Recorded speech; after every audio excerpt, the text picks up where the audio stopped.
Welcome to teams kitchen secrets. നമ്മൾ ഇന്ന് ഉണ്ടാക്കാൻ പോകുന്നത് നല്ല പഴുത്ത മാങ്ങ കൊണ്ട് ഒരു സാലഡാണ്.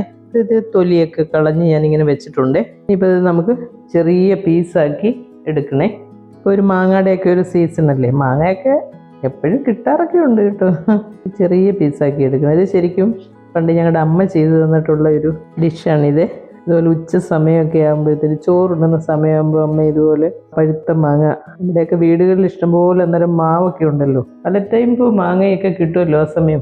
വേണമെങ്കിൽ നമുക്ക് ഇതുപോലെ കുറച്ചുകൂടെ ചെറുതാക്കാം, അല്ലാന്നുണ്ടെങ്കിൽ ഈ ഒരു രീതിയിൽ വേണേലും നമുക്കിത് കട്ട് ചെയ്ത് ഇടാവേ. ചെറുപ്പത്തിലൊക്കെ ഞങ്ങളുടെ അമ്മ ഉണ്ടാക്കുന്ന ഒരു ഐറ്റമാണ് ഇത് കേട്ടോ. ചോറൊക്കെ ഉണ്ണുന്ന ആ സമയമാകുമ്പോഴത്തേന് ഇതുപോലെ ഒരു മാങ്ങ ഉണ്ടാക്കി തരാറുണ്ട്. നല്ലതാ ചോറിൻ്റെ കൂടെ ഇത്. ഒരുപാട് നേരത്തെ ഇത് ഉണ്ടാക്കി വെക്കരുത്. നമ്മൾ ആ ഊണ് കഴിക്കുന്ന ആ ഒരു സമയമുണ്ടല്ലോ, ആ സമയത്ത് ഇതുപോലെ ചെയ്ത് ഒരു 5 മിനിറ്റ് 10 മിനിറ്റിനകം നമുക്കത് കഴിക്കാം. ഈ വലിയ പീസാകുമ്പോൾ ഇങ്ങനെ രണ്ടായിട്ടൊന്ന് മുറിക്കണേ. നമ്മുടെ വീടുകളിൽ തന്നെ ഉണ്ടാകുന്ന മാങ്ങയാണെങ്കിൽ നമുക്ക് കുറച്ചുകൂടെ നല്ലതാണ്. വളരെ ഈസി ആയിട്ടങ്ങ് ഉണ്ടാക്കാവുന്നതല്ലേ ഉള്ളൂ. ഇനി ഇതിലേക്ക് നമ്മൾ കുറച്ച് കാശ്മീരി ചില്ലി പൗഡർ ഇടുവേ. ഒരുപാട് വേണ്ട, ഒരു 1/4 ടീസ്പൂൺ മതി കേട്ടോ, ഒത്തിരി ആകണ്ട.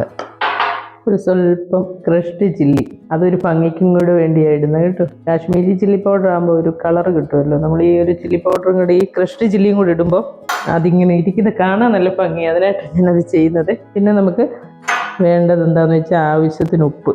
അപ്പോൾ എരിവും ഉപ്പും ആ ഒരു മധുരവും എല്ലാം കൂടെ ആകുമ്പോൾ നിങ്ങൾക്ക് ഊഹിക്കാവുന്നതേ ഉള്ളൂ ഇത് എന്നാ ടേസ്റ്റ് ആയിരിക്കുമെന്ന്. നല്ല പഴുത്ത മാങ്ങയാണെങ്കിൽ ചിലപ്പം ചില മാങ്ങ ഭയങ്കര മധുരമായിരിക്കും അല്ലേ. അപ്പം നമുക്ക് ചെറിയൊരു പുളി കിട്ടാൻ വേണ്ടി ഒരു 1/2 ലെമൺ അരിയൊക്കെ കളഞ്ഞ്, ഒരുപാട് അങ്ങ് വേണ്ട കേട്ടോ, ഒരു കുറച്ച് ഡ്രോപ്സ് ഒഴിച്ചാൽ മതി ഇതിനകത്ത്. ആ ഒരു ചെറിയ ഒരു പുളിക്ക്. ഇതിപ്പോൾ നല്ല മധുരമുള്ള മാങ്ങയാണ്, അതുകൊണ്ടാണ് ഞാൻ സ്വല്പം നാരങ്ങ നീര്. അമ്മയുടെ ഒരു ഇൻഗ്രീഡിയൻസ് എന്ന് പറഞ്ഞാൽ ഉപ്പ് മുളക് ഇത് ഈ മാങ്ങയായിട്ട് മിക്സ് ചെയ്ത് അങ്ങനെ അങ്ങ് എടുക്കത്തേ ഉള്ളൂ. ഞാനൊരു സ്വല്പം ഒലിവ് ഓയിലും കൂടെ ഒഴിക്കുന്നുണ്ട്. ഒലിവ് ഓയിൽ ഹെൽത്തിനൊക്കെ നല്ലതാണ് കേട്ടോ. ഒരു സ്വല്പം അതും കൂടെ ഒഴിച്ചിട്ട് നമുക്കിതൊന്ന് മിക്സ് ചെയ്തെടുക്കാം. വളരെ ഈസി ആയിട്ട് ചെയ്യാൻ പറ്റുന്ന, നമ്മുടെ വീട്ടിൽ തന്നെയുള്ള സാധനങ്ങളൊക്കെ കൊണ്ടുണ്ടാക്കാമെങ്കിൽ ഹെൽത്തിനും വളരെ നല്ലതല്ലേ അല്ലേ. മാങ്ങയുടെ സീസൺ അല്ലേ, എല്ലാവരുടെയും വീടുകളിൽ മാവൊക്കെ ഉണ്ടാവും. ഈ ഒരു ടൈമിൽ ഇങ്ങനെ ഒരു സാലഡ് ഉണ്ടാക്കി ചോറിൻ്റെ കൂടെ കേട്ടോ, ചപ്പാത്തിയുടെ കൂടെ കഴിക്കാൻ ഇഷ്ടമുള്ളവർക്ക് അങ്ങനെയാണേലും ആകാം. അപ്പോൾ ഇത് നന്നായിട്ടൊന്ന് മിക്സ് ആയിട്ടുണ്ട്. ഇതിങ്ങനെ ഇളക്കുമ്പം മാങ്ങ അങ്ങ് ഉടഞ്ഞു പോകാതെ അങ്ങ് ഒന്ന് ശ്രദ്ധിക്കണേ. നമുക്ക് വളരെ ഈസി ആയിട്ട് ഉണ്ടാക്കാൻ പറ്റിയില്ലേ. ആരെങ്കിലും ഗസ്റ്റൊക്കെ വരുമ്പോൾ നമുക്ക് പെട്ടെന്ന് ചെയ്ത് കൊടുക്കാവുന്ന ഒരു സാലഡാണ് ഇത് കേട്ടോ. നല്ല ചൂട് ചോറിൻ്റെ കൂടെ നല്ല മാമ്പഴ പുളിശ്ശേരിയോ നല്ല തോരന് നല്ല മെഴുക്ക് പുരട്ടി പിന്നെ ഫ്രൈ ഐറ്റം ഇതിൻ്റെയൊക്കെ കൂടെ ഈ സാലഡും കൂടെ ഉണ്ടാക്കി വെച്ച് നോക്കുക കേട്ടോ. എല്ലാവർക്കും ഇഷ്ടമാവും, കുട്ടികൾക്കൊക്കെ ഭയങ്കരമായിട്ട് ഇഷ്ടമാവും.